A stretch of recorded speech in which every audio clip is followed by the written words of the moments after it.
Hello दोस्तों, आज हम करेंगे रीजनिंग के महत्वपूर्ण प्रश्न को हल। और दोस्तों, इन प्रश्नों के अभ्यास के माध्यम से आप अपनी किसी भी परीक्षा की तैयारी को बेहतर कर सकते हो। आइए दोस्तों, शुरू करते हैं आज का पहला प्रश्न।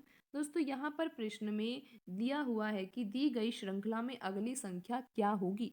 और दोस्तों, यहाँ पर हमें नंबर सीरीज दी हुई है प्रश्न में, और इस नंबर सीरीज में यहाँ पर ये प्रश्न चिन्ह है। तो दोस्तों, हमें यहाँ पर यही तो पता लगाना है कि इस प्रश्न चिन्ह के स्थान पर दिए गए ऑप्शन में जो संख्याएं लिखी हुई है उनमें से कौन सी संख्या यहाँ पर प्रश्न चिन्ह के स्थान पर आएगी। तो दोस्तों, ये पता लगाने के लिए कि प्रश्न चिन्ह के स्थान पर कौन सी संख्या आएगी, सबसे पहले तो हमें यहाँ पर ये जानना होगा कि यहाँ पर जो नंबर्स दिए हुए हैं उन नंबर्स में क्या संबंध है, कौन सा पैटर्न लग रहा है यहाँ पर। तो दोस्तों, अगर हम पैटर्न को ही समझ जाते हैं तो फिर ये पता लगाना कि यहाँ पर प्रश्न चिन्ह के स्थान पर कौन सी संख्या आएगी, ये तो बहुत ही आसान हो जाएगा। तो आइए दोस्तों, हम यहाँ पर ये जानने का प्रयास करते हैं कि शुरू में जो नंबर्स दिए हुए हैं उनमें क्या संबंध है। तो दोस्तों, यहाँ पर आपको 5 दिखाई दे रहा है। अगर दोस्तों हम यहाँ पर डिफरेंस को देखें तो फिर हम ये पता लगाते हैं कि डिफरेंस के आधार पर हम यहाँ पर आंसर निकाल पा रहे हैं या नहीं।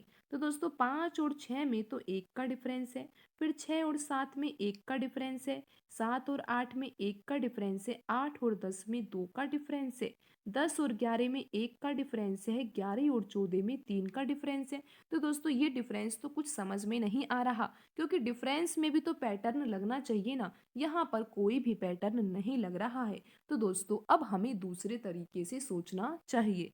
तो दोस्तों, अब हम ऐसा सोचते हैं कि यहाँ पर एक एक संख्या छोड़कर देखते हैं कि क्या कोई पैटर्न लग रहा है या नहीं। तो दोस्तों, 5 के बाद 7, 7 के बाद यहाँ पर 8 को छोड़ दीजिए, उसके बाद 10 और 10 के बाद यहाँ पर 14।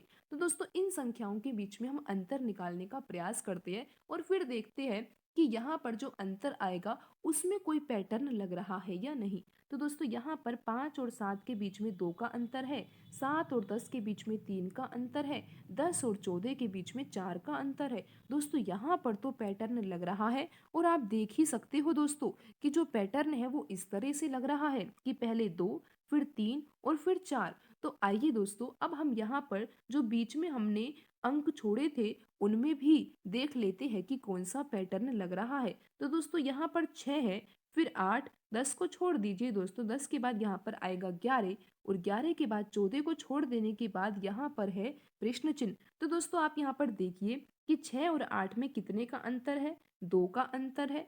8 और 11 में कितने का अंतर है, 3 का अंतर है। तो दोस्तों, आप यहाँ पर देख ही सकते हो कि जो डिफरेंस ऊपर आ रहा है वही तो नीचे था। तो दोस्तों, यहाँ पर 2, 3 तो उसके बाद तो 4 का ही डिफरेंस आएगा। तो दोस्तों, यहाँ पर 11 तो लिखा ही हुआ है।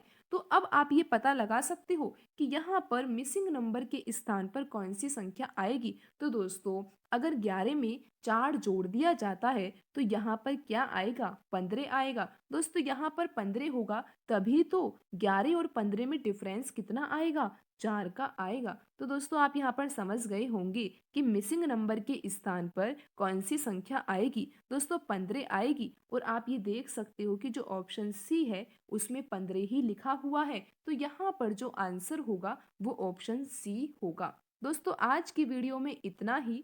मिलते हैं अगली वीडियो में। धन्यवाद दोस्तों।